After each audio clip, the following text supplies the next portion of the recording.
Hello and welcome back to my channel. If you're new here, my name is Amy and I am on a financial freedom journey with my family. I share all about that and more on this channel.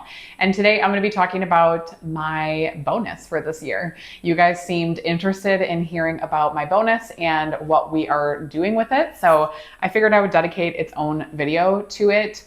This will probably be relatively short because there's really not a ton to talk about because it's not like a big enough bonus that it's like, life-changing or anything. It's not like $100,000. I wish, maybe someday.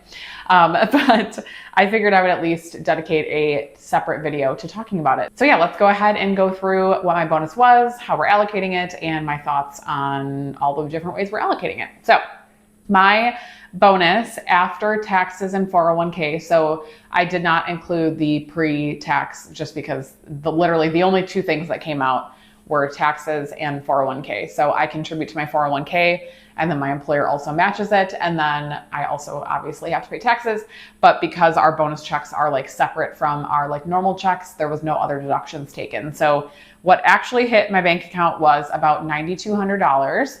So that's amazing. That's the largest bonus I've ever gotten. So I feel so grateful and privileged and just honored and just all the nice things to say about that because yeah, it's a privilege to receive something like that. And I take it very seriously how we allocate that. And we definitely had a lot of conversations about how we wanted to allocate it and what we wanted to prioritize for not only this year, but also for next year, which I'll talk about in a second when we talk about how we broke that down. But the first thing that we are allocating out of the 9,200, and I'm going to try and see if I can figure out how to like tally on the side. I feel like I always see like financial people doing that. So I'm going to see if I can figure out how to like tally it on the side. So hopefully you'll see that in the end. But if you don't, I wasn't willing to dedicate enough time to figure it out. But so total 9,200. So first thing that we are doing with it is we set aside $500 for spending.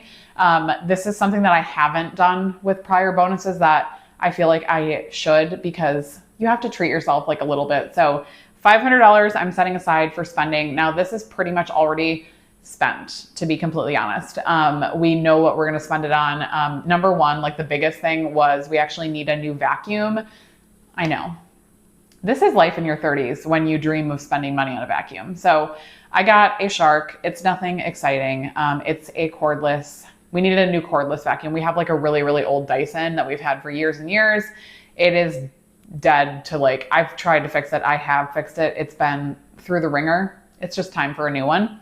So part of that $500 will be a vacuum. I can link the one that I'm planning to get down below. It's actually on the way here right now, so yay. But I'll link it if you're curious which one we ended up getting. It's like a mid-range. I think when we bought it, it was like $169 or something. I don't know. So that's like a big chunk of the 500. But there's other things that we're going to be purchasing as well. I'm going to be purchasing some running items because I am doing a 10K in April and then maybe a half marathon. I don't know if you guys watched my 2026 goals. If you didn't, go watch it. But if you did, you know what I'm talking about.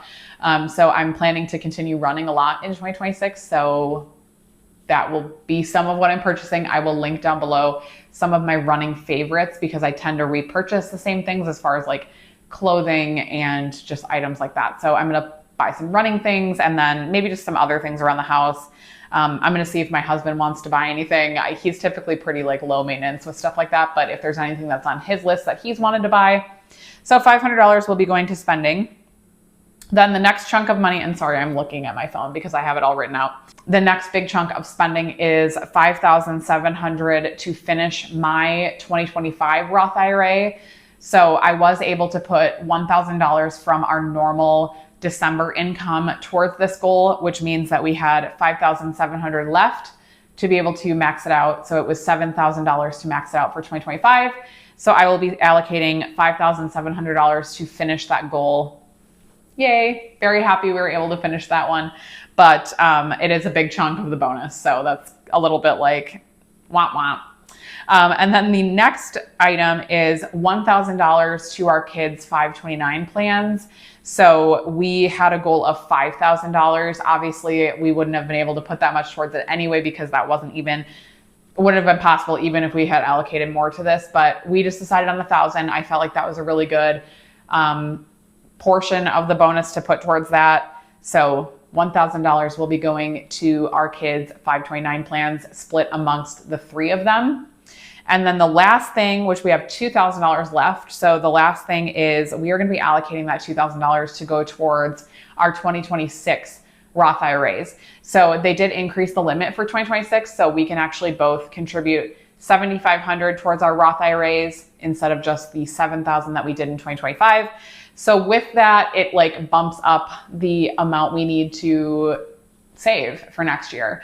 So when we were kind of allocating the money, I was like, I would like to give us a head start on 2026 because I know from how our 2025 experience was, like we weren't able to do both in the year. And so I thought, let's put $2,000 aside for getting a head start on our 2026 Roth IRAs. Now we can't contribute that yet because we're still in 2025 as I'm filming this, obviously. So that money is just earmarked in our account, and I'm guessing on January 1st or very close to that date, I will go in and allocate that. I will most likely do that to my husband's Roth IRA because his is the one that we normally start with. I don't know. It just like he's 6 years older than I am. So it always to me makes more sense to start with his because he's older. So he has less compounding time left. So I will likely put that $2,000 towards his Roth IRA, and then we will start with that goal. And that will be already $2,000 completed going into 2026. It can be really hard for me sometimes to allocate things like this, like when we get a larger chunk of money, because I have so many things that I want to do with this money. There was no lack of ideas for things that we could do with this money. I could have thought of like 14 different ways to split this. I also like thought about, potentially putting some towards like our vacation fund, but this is kind of what felt good for us with completing our 2025 goals for the most part. And then also being able to allocate some to our future goals as well with the 2026 Roth IRA. So I feel like ultimately we struck a really good balance between current, future, and like things that we want to work on. And again, we were able to put some towards spending, some towards retirement, and then some towards our kids. So that felt like a good mix of things. But let me know in the comments down below. I would love to hear from you.